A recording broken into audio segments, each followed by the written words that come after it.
Okay, welcome to another episode of Shinanigans. I'm your host, Mike Flannery. And I'm your host, Caroline Cunningham. And today we are welcoming a former Munster and Ireland rugby player, a podcaster, and lead singer of Hermitage Green, Barry Murphy. Hey, Barry, how are you? Podcaster.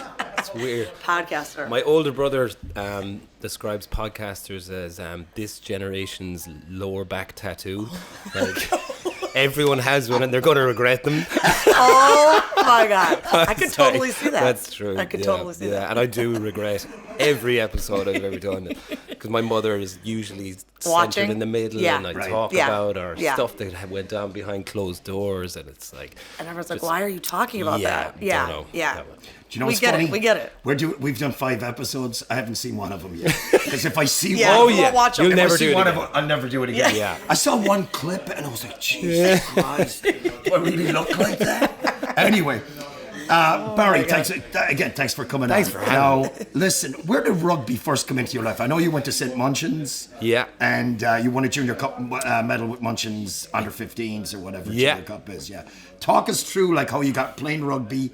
Who was your coaches there? Who was influential at Munchins, you know? Well, I grown up in Limerick City. You're pretty much, it's just a part of the fabric here, isn't it? Rugby, I don't, probably not as much as it was back in the day, but you ever hear Richard Harris talking about Limerick rugby? It was like the tribes around the city, and that's what I felt like growing up here. And although I was slightly, I was young when the AIL had started, there was still 10,000 people going to matches back then. Wow. And that was our house was in the bottom of the Mill Road in Corbally, and it looked out on the back of Thomond Park, so my bedroom window looked out there, and it was like this place. And then we lived right behind Munchins, and my dad went to Munchins, and it was always just is Munchins a school? What is Munchins? Munchins is a school, Oh, a school. Or Munchkins, as my children call it. A great rugby school. A great rugby school. Yeah. Great school. And so it was just a part of the fabric of the city, wasn't it? And my dad was still playing when I was a kid, so going watching him play with bows, and then he used to bring 7 of us across town from Corbally to play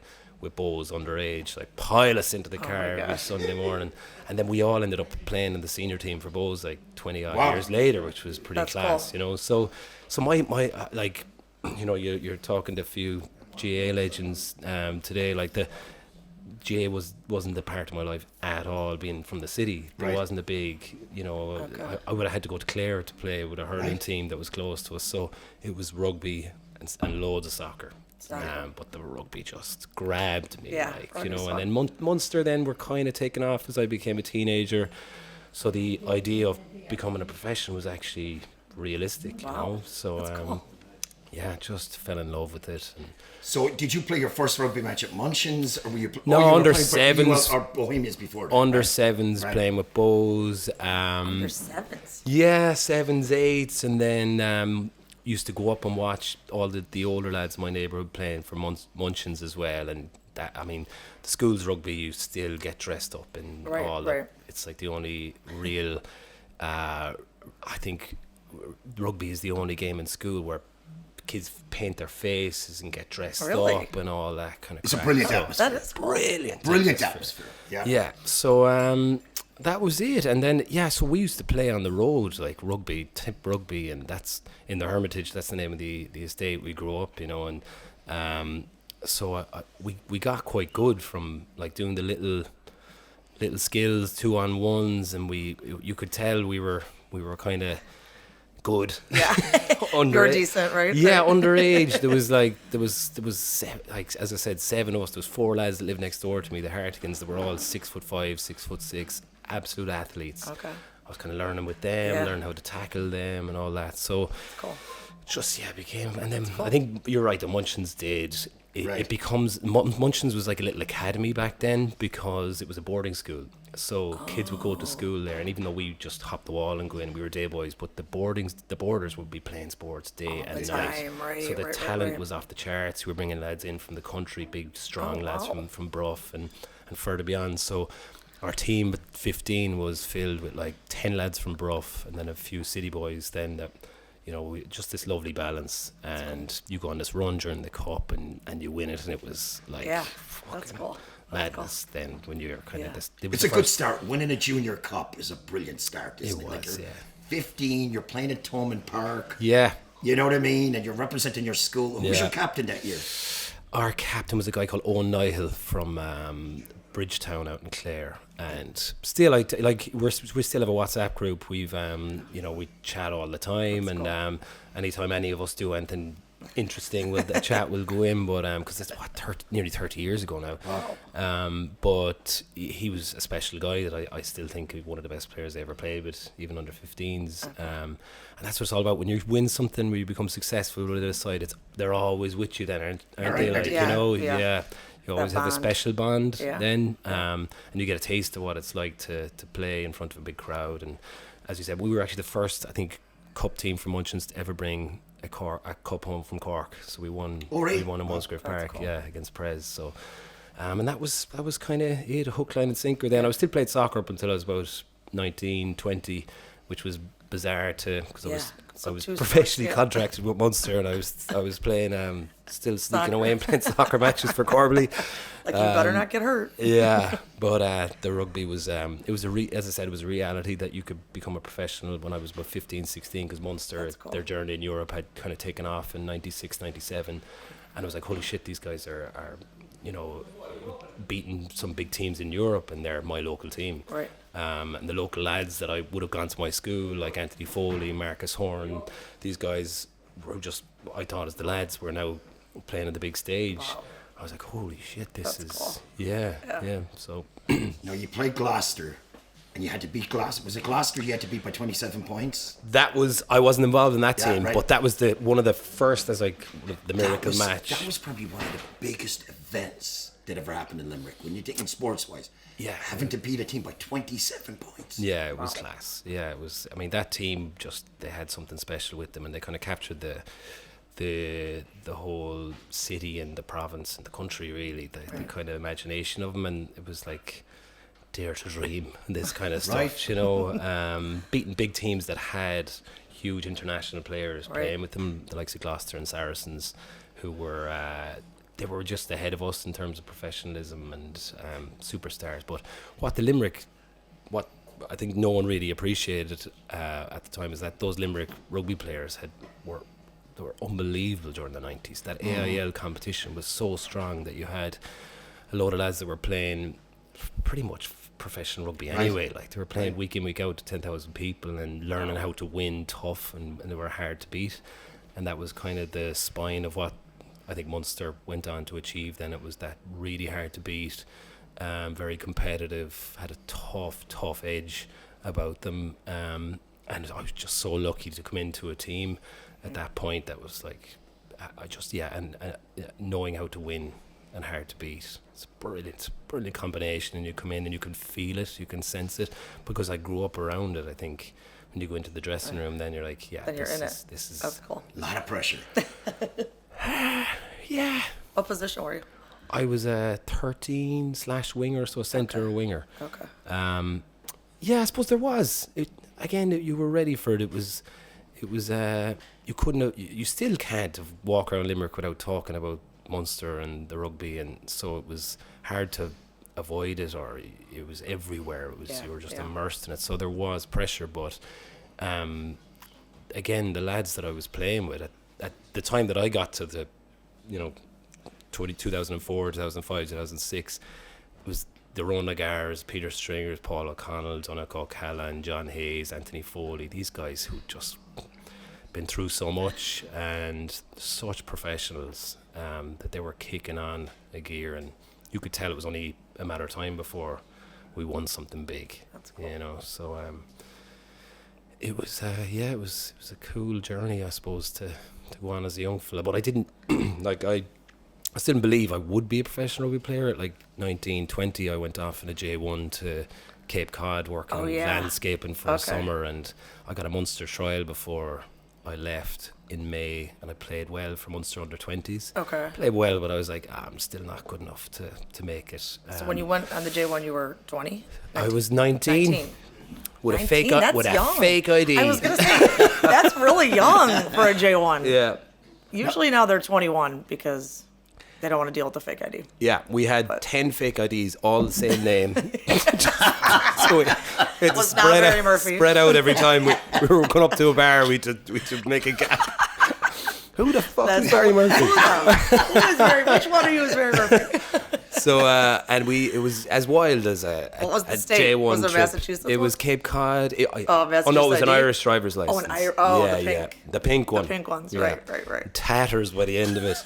But yeah, we went off and we got a job landscaping, living on beans and toast. Oh my God. And I got a letter halfway through, about mid-July, saying I was called back for another trial, and the Interpros were happening that September for Munster 20s, and I was like, I weigh about 70 kgs because I haven't eaten in 2 months. Like, I'm not just drinking every day. Not training at all. Nothing. Playing On the beach. tip on the beach. Little Baywatch. Tip rugby on the beach every once in a while. And my dad rang me. He was like, "Okay, you're coming home. I'll book you a flight next week." And I was like, "I'm not coming home, man. I'm not. I'm staying." And then we got in a little bit of trouble. We got in a fight over there, and I was like, "Jesus, I might come home." And then my uncle rang me and he said, "If you don't come home, your father's never going to talk to you again." So I said, "Right, I'll come home." Got the trial, played well, got on the Munster 20s. We ended up winning the Interpros. Got picked for the Irish 20s. Had to give up your drinking. And I have a diary of that. Time. Like, it's wild to see, because I changed so much so quick. That's crazy. What time of the year was that? Now, a Munster trial would go on what? Like mid-August?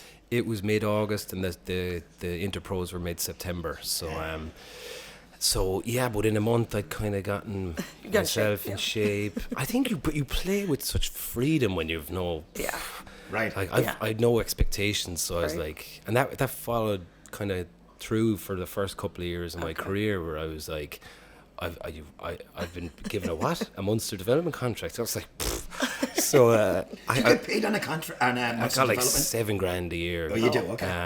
And was still going to college, so was studying and training out in Thomond Park in UL, and like I remember our first day going in, like I had this VW 1970s camper van, the big green and white one, the big buses. Yeah. It was the first car I bought, so I had one of them, and I'd no gear, like, because they hadn't given me gear, but I arrived in on a Thursday morning, got a call on a Wednesday night, "You're coming in," and they were like, "Oh, and you're playing on Saturday," and I was like, "What the fuck?" Like, you're on the bench against the Dragons over in Wales, and I was like, "Oh my god, oh my god!" So they were just laughing at me at how it was probably nonchalant, right? Different, but again, back to my earlier point, like I went into I knew the dressing room, because you know all the lads, you know the kind of. It was just, they went up a notch.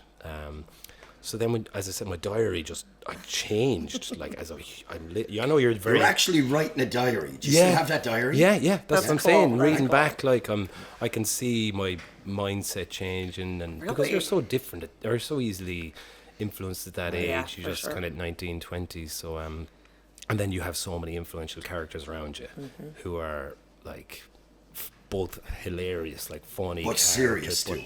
But they know how to dial it up when they want to, because the dressing room was like a zoo. Like, they were fucking lunatics, right? Absolute lunatics. Who was the biggest character you ever played with?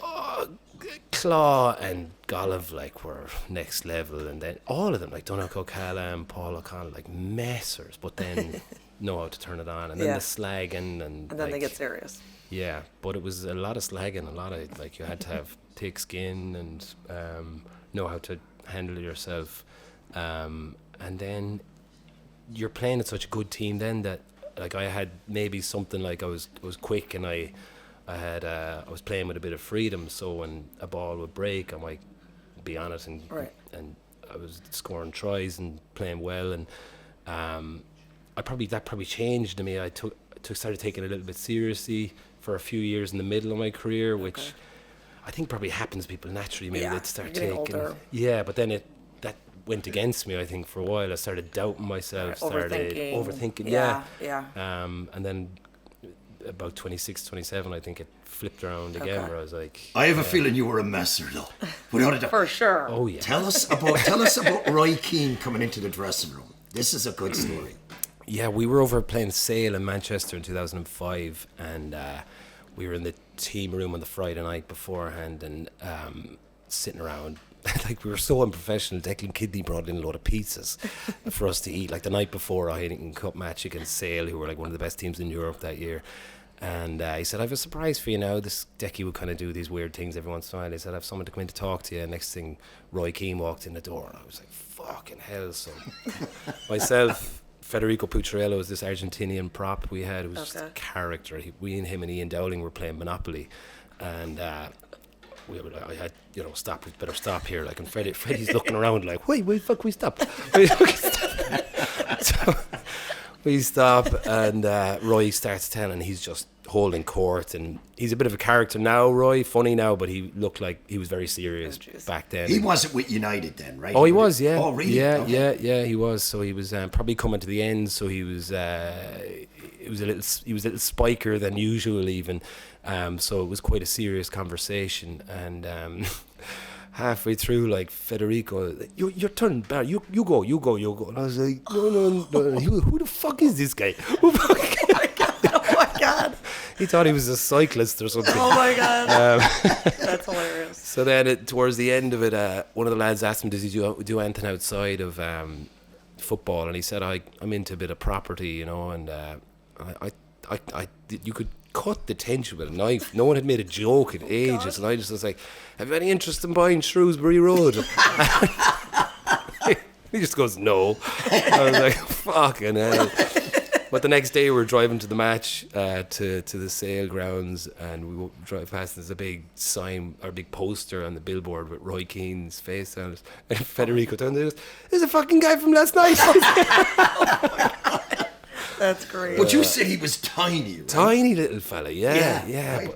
but tough as nails. Like, something about those Cork lads, like Raj Ronagara is the same. They he kind of carries himself the same as well, like small, unassuming fellas. But Raj could hold court with us. When he said something, everyone shut up. He just had this powerful way of holding the dressing room, and I think that's probably what Roy had as well. Fiercely competitive guys. Like. And they're buddies, right? Right, Keane and O'Carroll. Well, they know each other, right? Funnily enough, I was over in La Rochelle last year for the Munster La Rochelle match, and the Saturday morning of the game, and Raj is La Rochelle's head coach, and it was Munster versus La Rochelle, unbelievable fixture, south of France, in April, sun was shining, the whole of Munster descended upon La Rochelle, and in typical Raj fashion, he opened up the whole house to half a Munster. On the Friday, he went out in the piss with a load of us.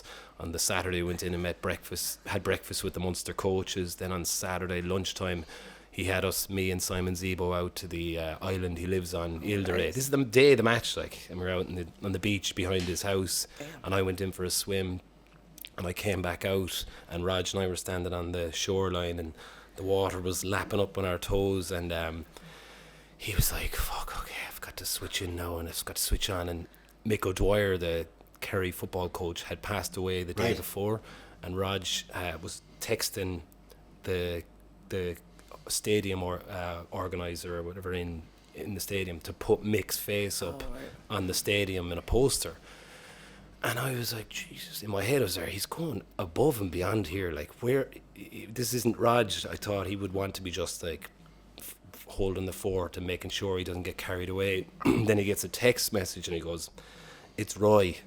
I was like, Roy who? And he goes, Roy Keane. I was like, fuck, what did he say? He goes, play the game, not the occasion. And he goes, too fucking late for that anyway. That was good advice though, wasn't it? Yeah, right. And he did not follow it, and we beat them out the gate, obviously, like, for that reason. But I think that's just the power of what the Munster experience has kind of had over him and his career. And look, that's what it's all about, cool. Isn't it? Yeah, it's a cool story. Mm-hmm. Let's talk about Chicago real quick, because you just did Ireland's Call before I did. The Ireland All Blacks game. How was that? It was amazing. I don't even know how many people Soldier Field holds. Is it like 50,000? 60, I think. 60,000? Yeah, it says around 60. Yeah, I mean, it's surreal, right? Yeah, it was the most nervous I've ever been in my life. Was it? Yeah. Really? You did a good job, by the way. Yeah. Yeah. Oh Thanks. my God. I got there. Yeah. That guy. Oh, that was you? That's Murphy. I saw Caroline at the match, and I was telling you this earlier. She's like, oh, they're happy or whatever. She goes, Barry Murphy's Barry Murphy's going to sing. And I was like, who's Barry Murphy? That's Limerick City. Oh my God. No, but it was awesome. It was great. It was like, you never dreamed in a million years that that's a reality. Like, so yeah, cool. I put my name out there for singing something in the Aviva, like in Lansdowne Road. I said, if you want me to sing before a game, I'd love to sing the Fields of Athenry or something, because I saw someone else, another singer, doing it a couple of years ago. And then the RFU got on to me. I was over in Fuerteventura on holidays with my wife last year, and they rang me and they were like, would you be up for singing in Chicago next week? I was like, yeah, because they knew I was going, because I was hosting this event. And I was sitting by the pool. I had 3 pints in me, panned out, and they were like, okay, will you send us on a recording? I was like, you want me to rehearse?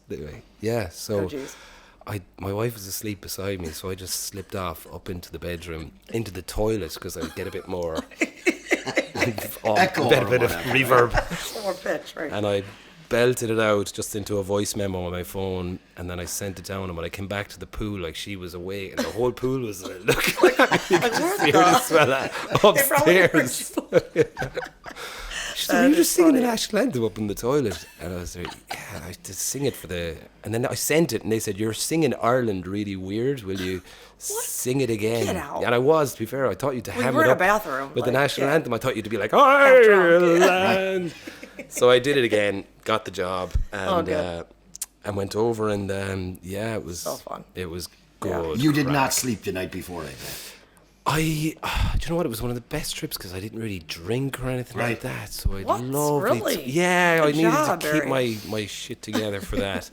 Was the lunch the day before? Lunch the day before, so I kind of kept it late on it. Okay.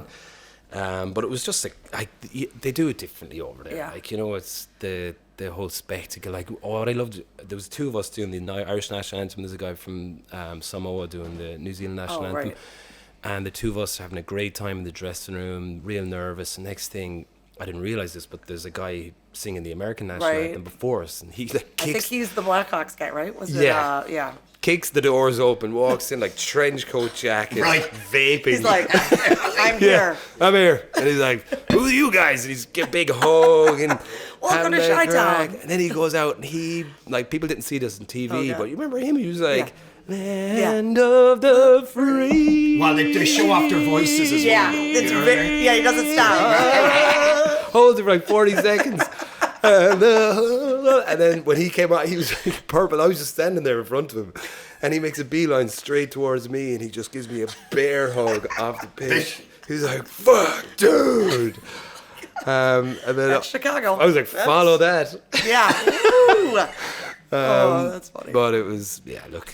And you wore Anthony Foley's jersey, I believe. Yeah. You wore a number 8 jersey. Yeah, And, I did. He was very influential to you, right? Hugely influential. Yeah. I mean, where to start with Axel? He was a perfect representation of what I've talked about with the squad. He'd won it all with his club, with Shannon. He was born and bred into it with his dad Brendan, playing for Munster against the All Blacks.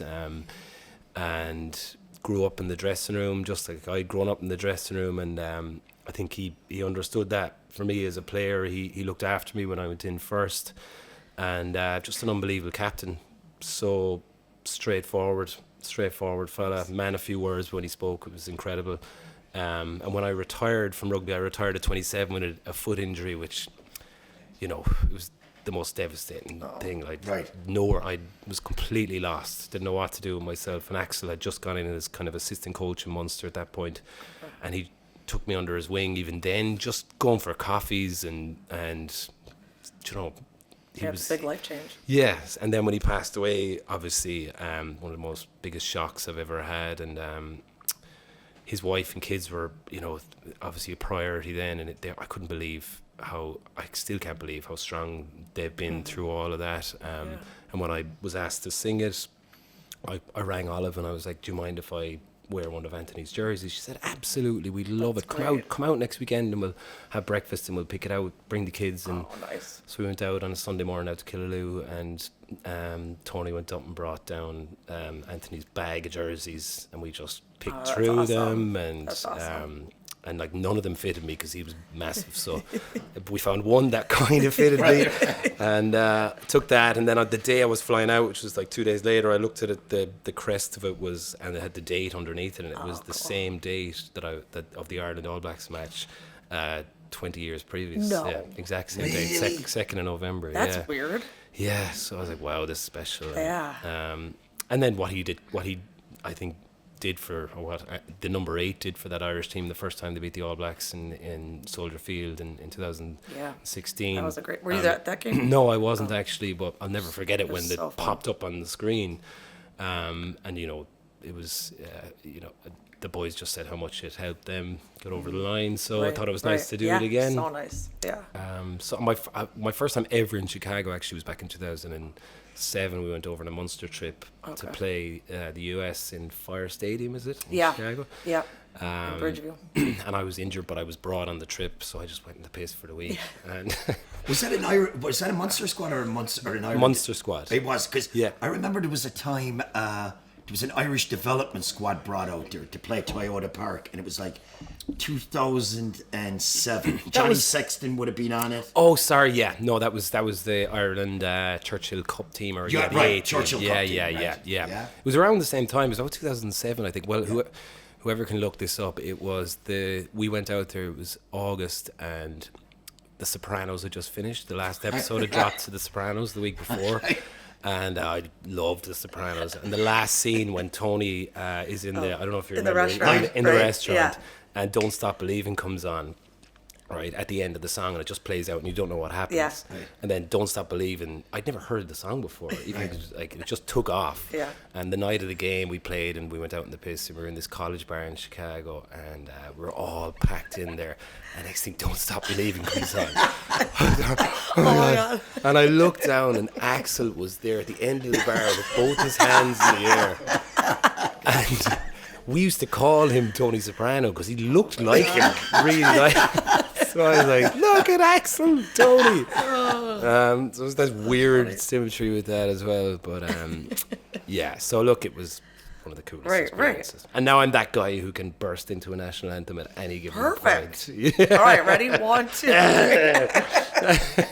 You can not this early in the morning. Yeah. So wait, when did Hermitage Green come about? Hermitage Green came about when I was still playing rugby. Okay. I was kind of injured quite a bit towards the end of my career, and Declan Kidney was the coach that would be like, "What are you doing outside of rugby? Why do you have to be doing something?" So I wasn't too studious, so I was like, "Look, I play a lot of music, so I'm just gonna." And he was okay. Well, you have to perform for us every once in a while, so I was always required to sing at any sing songs or anything. Okay. But it was great because it encouraged me to just. I would have always played, but I probably had stopped. And your brother's in the band? Brother was playing, so we bumped into myself and my next door neighbour.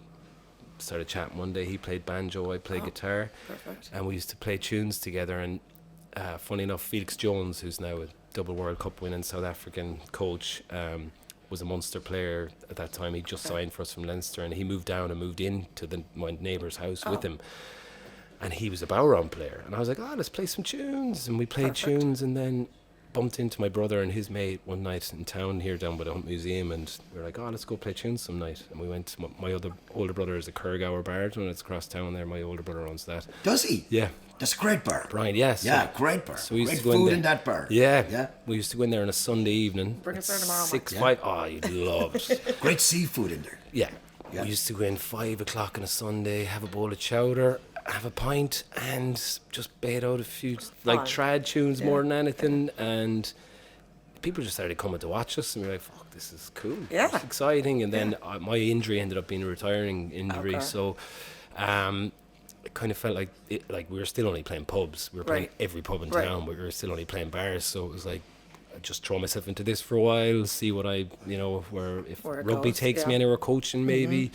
And it just kept on going like that, kept rolling. Cool. All of us had were in the same scenario, in that we were in a midway junction in our lives. Loved music. What we started realizing what we were creating was pretty cool. We loved what we were doing. Started writing our own songs, and then the recession had happened at that time, so Limerick was, everywhere in Ireland was kind of depressing, so it was actually, we could tell it was giving people a bit of a boost or something like that. And then so many people were leaving the country that we started travelling then to the States and Australia and Canada to all the Irish people that left and playing, even though it wasn't like Irish music. It wasn't like still. It was, I don't know, it was something. And they knew where you were from, so they were going to come see you. And, you know, my friend Anya was the one that, she was like, you have to go see Hermitage Green. You have to go see them. Like, they're great. They're great. They're coming to Chicago. I'm like, okay. The crack was always at the centre of everything we were doing. Which is important. It was. Yeah. It was it's funnest a great time. Transition, though. Like, let's be honest. Like, you're going out, you're playing for Munster, the adrenaline, the talk of the town. You're playing winger or whatever like that, or whatever, 12, 13. And next thing you go to a band, it's pretty good to still have an audience. Let's be honest about it, right? Yeah. You know? It was amazing. Because it was the only two things that I was ever interested in really were rugby and sport and music. And music, right. Again, didn't do well in school. I just wanted to be out of there straight away. I just wanted to be playing. And music it was the two dreams I always had growing up. Lying in bed at night, should be going, fuck, I'd love to be playing. And my brother, two of us shared a room, and I'd love to. He's a ridiculous musician, plays everything. And I could always imagine myself singing and him ripping a guitar solo and playing, and then at the same time playing rugby. So to do them both, I think if my rugby career had gone on for another 7-8 years, I would never been a musician. So it all happens for a reason. Exactly. Right? Yeah. So as much as I remember my last day, I had to announce to the squad that I was retiring, and I ended up just standing up and singing. The Beatles. I said I come in with a song, I'll go out with a song, and I sang "Close Your Eyes and I'll Kiss You Tomorrow." That is so cute. I said no, Jerry Flannery's in front of me just bawling, crying. I was like, I have something here. I'm good. I can at least get the emotion out of people, because I love that about Irish music in particular. Like, it's the emotion, the sadness that brings joy. Your song, the glow of the kerosene light. The glow of the kerosene light. Yeah. I mean, that is a sad song. Very sad. But people love it at 2 o'clock in the morning. Grandma or somebody? I was like, is it about somebody? I didn't write that. It's a song that was written by a guy called Vince Coles. He was a guy from Newfoundland. He wrote that when he was 15 years of age. Wow. And I heard we were in Vancouver on St. Patrick's Day in 2015. Okay. And we'd had a wild few days, and I just needed to get away from the crack. So I walked. That's how I was yesterday. Yeah, right. I walked into a theatre. I was like, just let me sit. And this, because there was music on all over the city for Patrick's Day, and this band called the Ones from Newfoundland were playing that song, and I was like, holy shit. So that's a good song. Very good song. It. Yeah. What Irish bands were you into?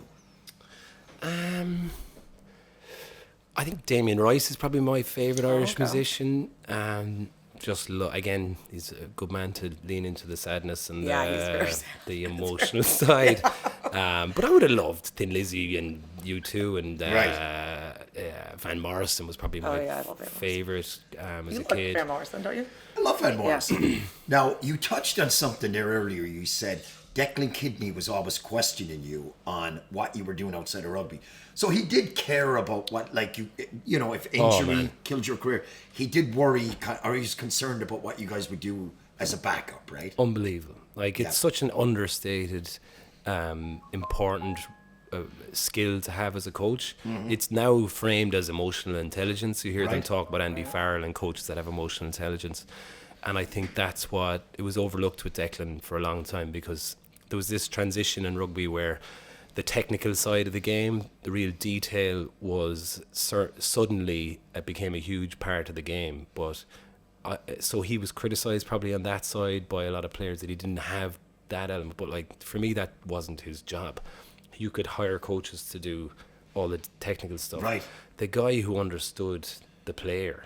Right. And how to get the best out of him, how to look after him, how to look after the dynamic of the group, or not even the player. Declan would always, at the end of a coaching or a training session, he'd talk about the girls who were making our soup, or the bag man who's cleaning up our stuff, or the background people. Just really made it, and then go lads, aren't we fucking so lucky that we get to do this for a job? Wow. And but at the same time making sure that you didn't get ahead of yourself and think this is the be all and end all. Right. It was like, you better be doing something because this can go in an instant. Go in a second, yeah. And you see too many people that, I think it's better now, they're better prepared. Yeah. Back in, at that time, it was still pretty, there was no real, I suppose, backup, or there was no, like, when I retired, Declan had gone, and it was like, you're gone once you're out the door. Yeah. Munster Rugby then was just, at that point, was just like this entity. There was no one that was at the top. It was like the coach would come in, but the coach could be gone the next year. So the coach came in, he was like, who the fuck's Barry Murphy? He's out here. But you're like, remember me?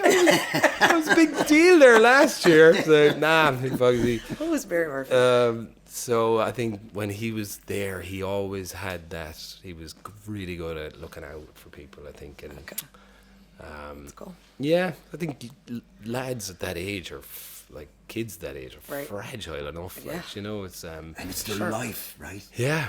And you hear too many people that go off an edge or fall off a cliff when their career is gone. Exactly. And it caught up with me years later, like maybe early 30s. We had a great sports psychologist, Declan Ahern, who was the head counsellor out in the University of Limerick, and Declan Kidney brought him in to look at, it was just kind of the first sports psychology we'd ever, it was a real new thing, and he was very holistic in how he'd do things. It was just trying to understand, and he came back to me years later, and I just met him, and he said, how are you doing? And I was like, not doing good, man. And we walked through my whole career and how I'd never dealt with it, I'd never dealt with the injuries, multiple injuries, and the missing out on big occasions, and because you're kind of just going, fuck it, just roll with it. But that stuff does actually catch up with you a little bit. So it's great to have people like that looking out for you all the time as well. And we still do. We have a big reunion tonight, 20 years since we won the Heineken Cup. So this is the first time I've ever been back together. I missed the 10-year reunion. So, I mean, it was literally, I've got injured before the final in 2006, but it was the pinnacle. Was it the Celtic League final? No, sorry. That you got injured in, that you were out for the Heineken Cup? No, it was the Celtic League match. It was a Celtic Broke my leg, yeah. So getting back together now. But getting back at the base. You had a great occasion though, like one of the best occasions at Thomond Park, outside of that Gloucester match. Maybe they're on a par, but big occasion was when the All Blacks played. You scored a try, nice little try. Stringer, I think, passed it out to you or whatever. Yeah. Right? And like when you grew up in Limerick, right? They're wanting to talk to, like, especially in the 1973 team that won the All Ireland, the 1978 team that beat the All Blacks. So you are here, like, listening about the 1978 All Blacks, and you score a try against the All Blacks in the same venue. That had to be brilliant, right? It's amazing, yeah. They're the ones that you kind of go, wow, we living in a fucking simulation here. Like, how does that actually, 30 years later, and like when I was a kid, it felt like every Kiwi that landed into Limerick, with a rugby jersey on their back ended up in our sitting room. My dad, sitting room floor, sleeping on the floor. Well, this is when I was a kid. My dad has a shop down the road here, and they just arrive in going, hey, I was told to look for Mickey Murphy, and he'd be like, all right, come out, you can play with us. And so we just had this constant influx of Kiwis. And then when I was about 9, he took us, the whole family, like 6 of us, to New Zealand for a 6-week, took us out of school. 6 weeks? And Did he? 6 weeks in a camper van. And it was like he just... Oh my God. That's amazing. He toured there back in 77. Did he? And it was 78 then that our Munster beat the All Blacks. So it's like, this was 92, and it was like he was going around door to door reminding people that we fucking beat you, so then when we got to play them, I was like, oh, this is amazing. Like, for him, the build up to that match. There's a fella here with me today, Owen McCarthy. We went to that match. You were there? Yeah. 78. No way. Yeah. No, not 78. Well, I'll do what every Limerick person You were says. definitely still There was 5,000 people there, but now there was 150,000. No, I was there in 2005, and the build-up was the All Blacks did their haka, and Munster had New Zealanders, and they did their haka back. What, that was in 2005. What year 2008. In 2008. Yeah. But who were the players like... was his name? Howlett. Howlett was there. Pokey, Maffey, and Jeremy Manning. Jeremy Manning. But they did it back. That was some atmosphere. Yeah. That was a brilliant match to play. Wild. That's brilliant. That's cool. Yeah, the build-up was insane. You know, it was a Tuesday night, and I don't know, there was something. The stadium had just been built. We just won the Heineken Cup. Nice. It was like we were on the top, vibes. the vibes top, were there. and it was an All Black. First time we played the All Blacks in years, and just the recognition from them that we were a special club, special team, that they were like, oh yeah, we want to play these guys, and Right. it was these two, That's cool. this connection between this country and us, Right. and there's a genuine respect right. connection. So you felt that off them even when they showed up. And the night before we were doing a captain's run in the stadium, and Rua Tupoki was just this real powerful fella, still is incredible guy, left such a mark on us. He's asked, could we do the haka, or could they do the haka on our behalf, and they did it in the underground, or the dressing room. Okay. And I was like, this That's is so surreal. cool. Right. Yeah. And then going out to it the next night, and we didn't realise there was you saw this, I didn't, that fucking helicopter dropped the ball down. Oh, no way. We missed that, and then we come out, and the place is just like Wow. electric. And yeah, the All Blacks did it first, didn't they? And you could, the noise when they did it, you couldn't hear them do it. The crowd were just baying for blood. Screaming. Because that was the beauty of the Munster crowd, like in Thomond Park. Like, there's no one on their phones. Yeah. There's no one Right, distracted. right. Everyone knew how to dial it up. We needed dial it up, put the pressure on, so they knew they knew exactly what to do. And then when the boys stepped out, you could hear dogs barking in Ballinanty, like, you know, it was just fucking silence, like, you know, it's cool. just bananas. That's cool. So yeah, it was an incredible night. Unfortunately, we lost. So But you scored a try against the All Blacks. Yeah, So- that's the important part. I got knocked out cold after 90 seconds of the game. Oh, like no. completely KO'd. A fella elbowed me in the face while Peter Stringer lashed the ball off the other side of my face, and I don't remember anything from the first half. Like, No. barely remember the try, but Damn. it was an unbelievable occasion. Yeah. Okay, real quick, I know you have to go, but you have a podcast, Penguins and Potholes. How did Potholes and penguins. Oh, I've really done my research. How did it Don't come listen about? to it. No, it's good. It came about. I was asked on another podcast, and I did. It was about a Munster Toulon match that was happening the next day, and they asked me what I thought would happen. And I'd completely plugged out of rugby at this point. This is about 2018. It was called a Second Captains podcast, and I just came up with this analogy about Munster rugby was like Jaws, the film. Jaws is my favourite film. I was like, and I came up with this analogy about how Munster would be Toulon, based around the whole premise of Jaws. And I said Andrew Conway is going to be the gas tanker in the mouth of the shark. And Conor Murray is going to shoot the cat, and that's going to blow up the shark in Toulon.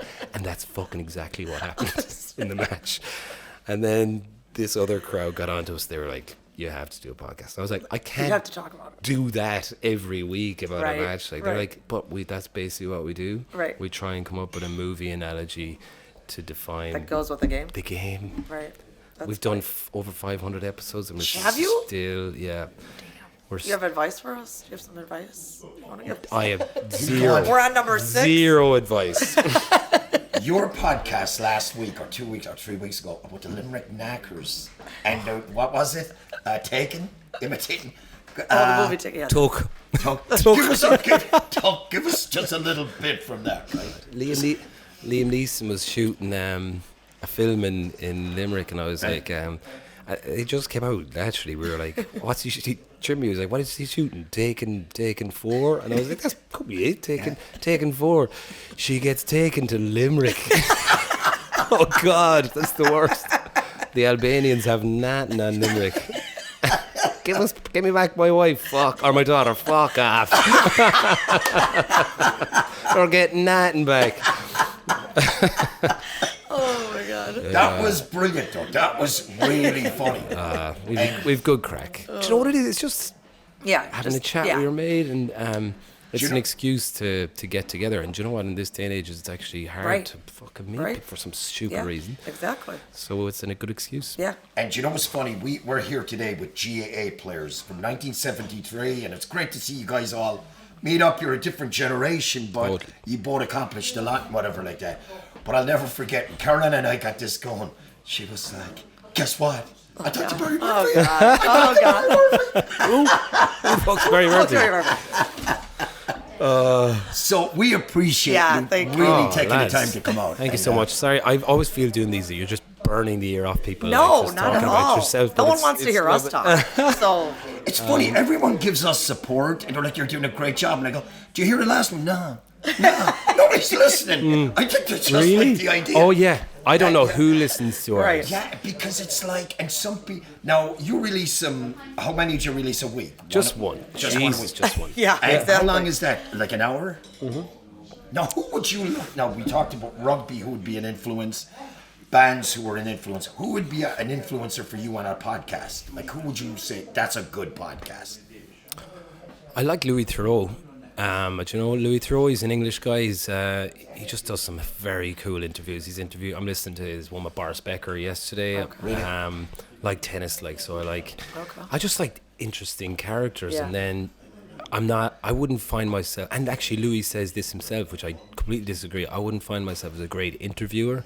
And he says that himself, but I think he's amazing at just batting back little questions. Right. And like pulling people on, certainly going, why is that? Or why is that? And he probes so well. So he'd be probably my favourite, but I just listen to loads of Sonic. Joe Rogan is Sonic obviously the Scooter. biggest guy in the world, right? Yeah. And you I like love Joe Joe Rogan. Yeah. He just seems like a grounded, decent guy, doesn't he? You know what I mean? Yeah. I mean, he can talk a lot of shit, but sure, who doesn't? Yeah. And, he gets a lot of criticism for maybe being in the manosphere or that kind of. But I don't think he actually is in the manosphere. I think he actually has a lot of respect for people. But he's just like the rest of us, making it up as he's going along. Yeah, totally. But I think he's he's a guy who holds 3-hour conversations with people. That's a lot. And he's an insane amount of knowledge. Mm-hmm. So, but I think everything in small doses, right? For sure. Isn't it? For sure, yeah. Bit of variety. Yeah. I tend to listen to way more music than podcasts. Yeah, me too. I prefer that, but just nice to chat to people. Yeah. Well, thank you. Yeah. Thank you. We appreciate it. You were brilliant, Barry. Yeah. Thank you so much. Thank you so much. Thanks, and Mike. you accomplished a Staunch, lot. And good luck Thanks with your for having band. me. When you tour the States. We're coming back to Chicago next year, I think, next summer. You can stay at my house. Yeah. You'll regret saying that. We have a lot of J1ers that come and go. We tend to fester a lot.